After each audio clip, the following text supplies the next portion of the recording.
ഇത്രയൊക്കെ അനുഭവിച്ചിട്ടും കിളവൻ പഠിക്കുന്നില്ല. നെല്ലിശ്ശേരിയിലെ ഏതെങ്കിലും ഒരെണ്ണത്തിന്റെ ചാവ് കണ്ടാൽ മാത്രമേ ഇയാളിതൊക്കെ പഠിക്കൂ.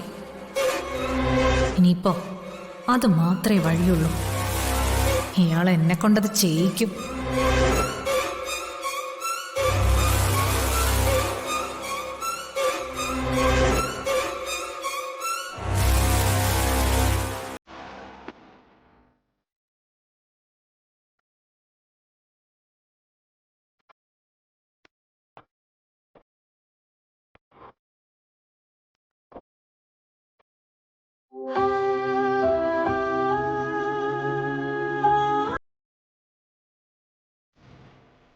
വെറുതെ അല്ലേ ഈ വയറുവേദന ഉണ്ടായത്?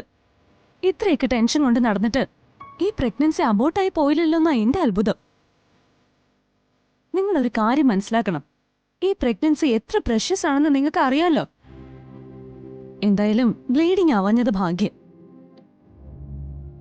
ഇനി റെസ്റ്റ് എടുത്തില്ലെങ്കിൽ പ്രോബ്ലം ആവും.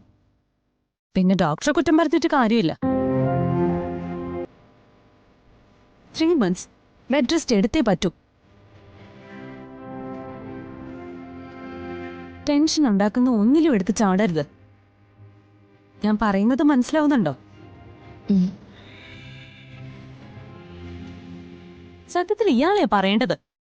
ഈ പ്രഗ്നൻസി എത്ര വലിയ കോംപ്ലിക്കേഷൻ ഉള്ളതാണെന്ന് ഞാൻ നേരത്തെ പറഞ്ഞു മനസ്സിലാക്കിയതല്ലേ. എന്നിട്ടും ഇത്രയ്ക്ക് ശ്രദ്ധയില്ലാതെ പോയതെന്താ? ഒരു കാര്യം ഞാൻ ക്ലിയർ ആയിട്ട് പറയാം, എല്ലാ ടെൻഷനും ഇവിടെ ഉപേക്ഷിച്ചിട്ട് വേണം വീട്ടിലേക്ക് പോവാൻ. ഇല്ലെങ്കിൽ ഒരു കാര്യം ചെയ്യാം, 3 മാസത്തേക്ക് ഞാൻ ഇവിടെ അഡ്മിറ്റ് ചെയ്യാം. എന്തു പറയുന്നു?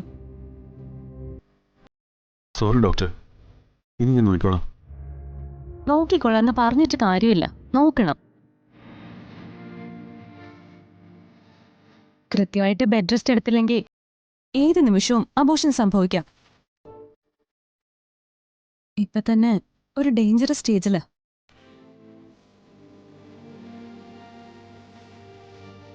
So be careful.